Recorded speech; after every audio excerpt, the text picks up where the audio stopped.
A B R R plus এ। উর্মিলা ঠিক নেই কেন? উর্মিলা এই টিভিতে এত কিছু কি লিখে রেখেছে? আসলাম ঠিক নেই এখন বল। হ্যাঁ তারা তাদের মনের কথা প্রকাশ করতে পার্কে পারে আছে না। পার্কে। তারা এই টেবিলে লিখে গেছে। তারাই টেবিলে দেখো লিখে একটা গেছে। একটা সুন্দর টেবিল তৈরি করেছে। এটা তো কংক্রিটের না, এটা তো মনে হয় ইট বালি সিমেন্ট দিয়ে তৈরি করেছে। দেখো এর ভিতরে কত ভালোবাসার মানুষ প্রেম করতে এসে লিখে গেছে। তুমি কিছু লিখে দেখো। আরে রাখো রাখো, লিখে রাখো। লেখা লাগে। তো কেউ নাই। পেছনে পেছনে কি পুকুর নাকি এটা? এইখানে বি ইউ ইউ প্লাস লিখে দাও, তারপর দিন এসে দেখবা কার ক্যামেরা? কে কে লিখে রেখেছে? ইউ লেখো, ইউ প্লাস লিখে রাখো। দেখো পরের দিন এসে আবার দেখবো কে আবার কি লিখে রেখে গেছে।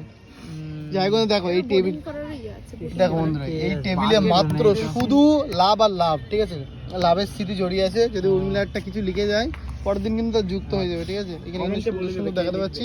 বছর তো মনে হচ্ছে দেখে গাছের গুড়ি, বাট এটা গাছের গুড়ি না, এটা হচ্ছে সিমেন্টের তৈরি গুড়ি, তাই না ভাই? Cement concrete. অভি, এটা কংক্রিট। কেমন লাগছে ভাই? গার্লফ্রেন্ডকে নিয়ে আসবি তো নাকি কে?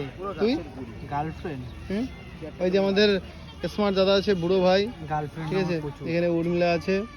আর এখানে এই মাছ তো দেখাতে যাচ্ছি ভাই, মাছ তোর ভিতরে মাছ আছে। দেখো সুন্দর মাতৃভূমি পার্ক, এটা হচ্ছে গোবরডাঙ্গা মাতৃভূমি পার্ক, ঠিক আছে? তো যারা যারা আসছে অবশ্যই এখানে চলে আসতে পারে। এই সুন্দর একটা পার্কে গার্লফ্রেন্ডকে নিয়ে বা ফ্যামিলিকে নিয়ে সুন্দর একটা সময় কাটাতে পারো, তাই না ভাই? কটেজ আছে এখানে। হ্যাঁ হ্যাঁ, পেছনে ওই যে কটেজ আছে, ওই যে সুন্দর সুন্দর কটেজ, এখানে এসে কিন্তু স্নানও করতে পারবে, ঠিক আছে?